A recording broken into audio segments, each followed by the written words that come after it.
Media Wala Israel melaporkan jatuhnya puing rudal Houthi Yaman di halaman gedung Knesset di Yerusalem. Rudal tersebut merupakan bagian dari serangan kelompok Houthi Yaman yang berhasil dicegat oleh sistem pertahanan udara Israel. Namun, puing dari rudal pencegat jatuh dan merusak sebagian area parlemen. Sementara Houthi mengklaim serangan itu merupakan bentuk solidaritas terhadap Palestina dan balasan atas serangan udara Israel di Yaman. Adapun serangan udara aktif di sekitar jalur Gaza akibat penyusupan drone ke wilayah Israel.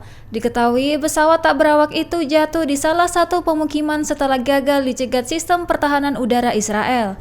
Selain itu, Brigadir Al-Qassam mengklaim bertanggung jawab atas penikaman seorang perwira dan 3 tentara Israel di kamp pengungsian Jabalia.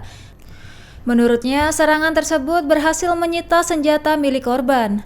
Sebagai balasan, jet tempur Israel melancarkan serangan udara ke ibu kota Yaman Sanaa dan Hudaidah pada Kamis 19 Desember 2024. Serangan itu menargetkan fasilitas listrik dan minyak di kota Yaman. Akibatnya menewaskan 9 warga sipil serta melukai 3 lainnya. Militer Israel mengklaim operasi tersebut sebagai respon terhadap serangan rudal dan drone di wilayahnya. Sekira 500 perwira senior Israel mayoritas berpangkat mayor dilaporkan telah mundur dari pasukan IDF sejak pertengahan tahun 2024. Israel Hayom mengklaim peristiwa ini sebagai eksodus massal yang mengejutkan pimpinan militer Israel. Kepergian para perwira itu disebut mengancam kesiapan IDF dalam menghadapi operasi tempur yang sedang berlangsung. Laporan tersebut memperkirakan bahwa lebih banyak perwira senior akan mengundurkan diri pada tahun 2025 mendatang. Adapun alasan utama pengunduran diri adalah kelelahan pasca pertempuran dan gaji yang dianggap pas-pasan tanpa bonus substansial atau dukungan keluarga. Perwira senior mengeluhkan tunjangan yang lebih rendah dibandingkan prajurit cadangan. Militer Israel khawatir bahwa pengunduran diri ini dapat merusak struktur dan situasi keamanan jangka panjang. Seorang perwira senior menekankan pentingnya kualitas personel bukan hanya peralatan perang. Ia pun memperingatkan bahwa kehilangan pemimpin berpengalaman dapat membahayakan operasi IDF ke depannya. Dalam kondisi tersebut, pasukan Israel juga tengah mengevakuasi rekan-rekan mereka yang tewas dan terluka. Abu Obaidah, juru bicara Brigadir Al-Qassam, memuji serangan rudal yang diluncurkan kelompok Houthi Yaman ke Tel Aviv. Dalam pernyataannya, ia mengapresiasi dukungan Houthi terhadap Gaza. Abu Obaidah pun menyerukan Houthi untuk meningkatkan serangan hingga Israel menghentikan perang genosida. Seruan tersebut terkait dengan serangan rudal Houthi ke wilayah pendudukan Israel pada Kamis 19 Desember 2024 kemarin. Dilaporkan sirene peringatan terdengar lebih dari 70 pemukiman Tel Aviv saat rudal Houthi diluncurkan. Meski serangan rudal dapat dicegat, puing-puingnya menghantam sebuah sekolah di Ramat Gan, merusak bangunan utama. Media Israel melaporkan bahwa serangan rudal Israel terhadap Yaman menargetkan infrastruktur penting terhadap pembangunan listrik di Sanaa dan Hudaidah.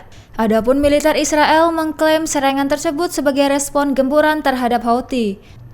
Sementara Menteri Pertahanan Israel Katz menegaskan bahwa Israel tidak akan mentolerir ancaman terhadap keamanannya. Kelompok Houthi di Yaman mengklaim telah meluncurkan 2 rudal hipersonik ke Israel pada Rabu 17 Desember 2024. Satu rudal berhasil menghantam Kementerian Pertahanan Israel di pusat kota. Sementara rudal lainnya diluncurkan bersamaan dengan serangan udara Israel di Yaman. Pemimpin Houthi, Abdul Malik Al-Houthi, mengatakan serangan itu mengganggu misi pasukan pertahanan Israel hingga menyebabkan kebingungan besar. Ia menegaskan bahwa Houthi akan terus mendukung Palestina terlepas dari serangan Israel dan sekutunya. Al-Houthi juga menyerukan unjuk rasa besar pada Jumat 20 Desember 2024 untuk menunjukkan solidaritas terhadap Palestina.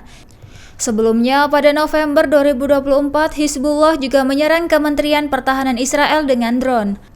Selain itu, pasukan IDF mengonfirmasi kematian 2 pasukannya di Gaza Selatan pada Rabu 17 Desember 2024 akibat gedung runtuh di Rafah. Perlu diketahui, sejak 7 Oktober 2023, lebih dari 13.500 tentara Israel terluka. Tak hanya itu, otoritas penyiaran Israel mengklaim jumlah tentara Israel disabilitas bisa meningkat hingga 100.000 orang pada tahun 2030 mendatang. Sebanyak 60% diantaranya diprediksi mengalami gangguan mental. Perdana Menteri Israel Benjamin Netanyahu mengancam Houthi Yaman setelah serangan rudal menggempur pemukiman Israel. Netanyahu menyatakan bahwa Houthi akan membayar harga mahal atas serangan Houthi terhadap Israel. Mengutip Al-Arabiya, pada 20 Desember 2024, peringatan ini muncul setelah Israel melancarkan serangan udara di Yaman menargetkan pelabuhan dan fasilitas energi di kota Yaman. Netanyahu mengklaim Houthi sebagai bagian dari poros kejahatan Iran yang terdiri dari kelompok Hamas, Hizbullah, dan rezim Bashar al-Assad di Suriah.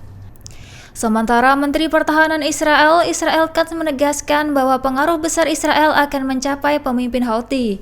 Ia juga memperingatkan bahwa siapapun yang menyerang Israel akan menghadapi balasan yang lebih berat.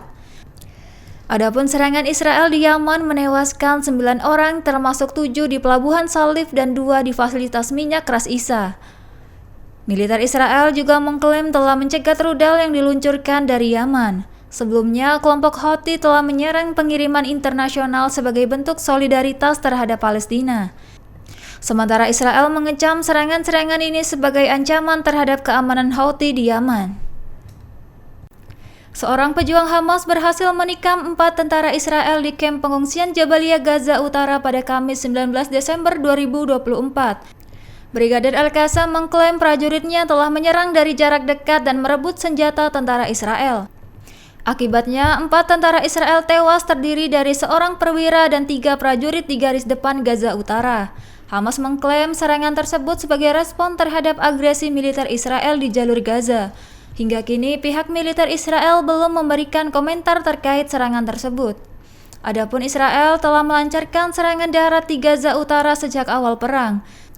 Serangan itu bertujuan untuk mencegah Hamas kembali mengokohkan kekuatannya di wilayah tersebut. Namun, milisi Palestina menuding Israel menggunakan serangan itu untuk menggusur penduduk secara paksa. Dilaporkan, krisis kemanusiaan pun semakin parah akibat blokade makanan, obat-obatan, serta bahan bakar. Kini penduduk Gaza berada di ambang kelaparan dan krisis kesehatan yang mematikan. Download Tribun X sekarang, menghadirkan lokal menjadi Indonesia.